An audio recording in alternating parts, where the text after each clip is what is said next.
Katene. Speaker, my question is to the Minister for Communications and Information Technology. What was the motivation behind the decision to remove regulatory forbearance from the Telecommunications, TSO, Broadband and Other Matters Amendment Bill? The Honourable Stephen Joyce. Mr Speaker, while the telecommunications industry is overwhelmingly supportive of the UFB policy, some stakeholders were concerned about the regulatory forbearance over the 8.5-year build period of the contract. I think these concerns were more theoretical than real, given that everybody has been happy with the very competitive prices announced by CFH to date. But we have been able to find an alternative solution which continues to provide confidence to the network builders to be committed to their low capped prices and confidence for customers that they will continue to get the best prices over that 8.5-year period.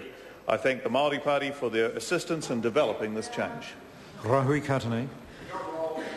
Supplementary, what confidence can Māori have that there will be specific opportunities within the ultra-fast broadband and the rural broadband initiative which will assist in lifting economic development for Māori?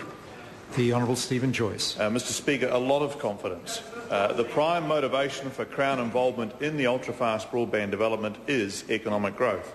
Fibre will transform this country with enhanced productivity, improved global connectivity and enhanced capacity for innovation for everybody.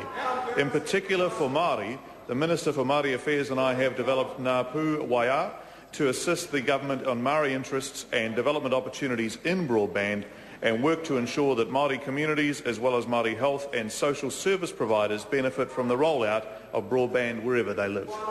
Rahui Katene. Supplementary, how can Māori constituents, consumers and industry participants, all who are affected heavily by telecommunications costs, be assured that pricing is appropriate and competition encouraged? The Honourable Stephen Joyce. Mr Speaker, there are two safeguards in place to ensure competitive pricing.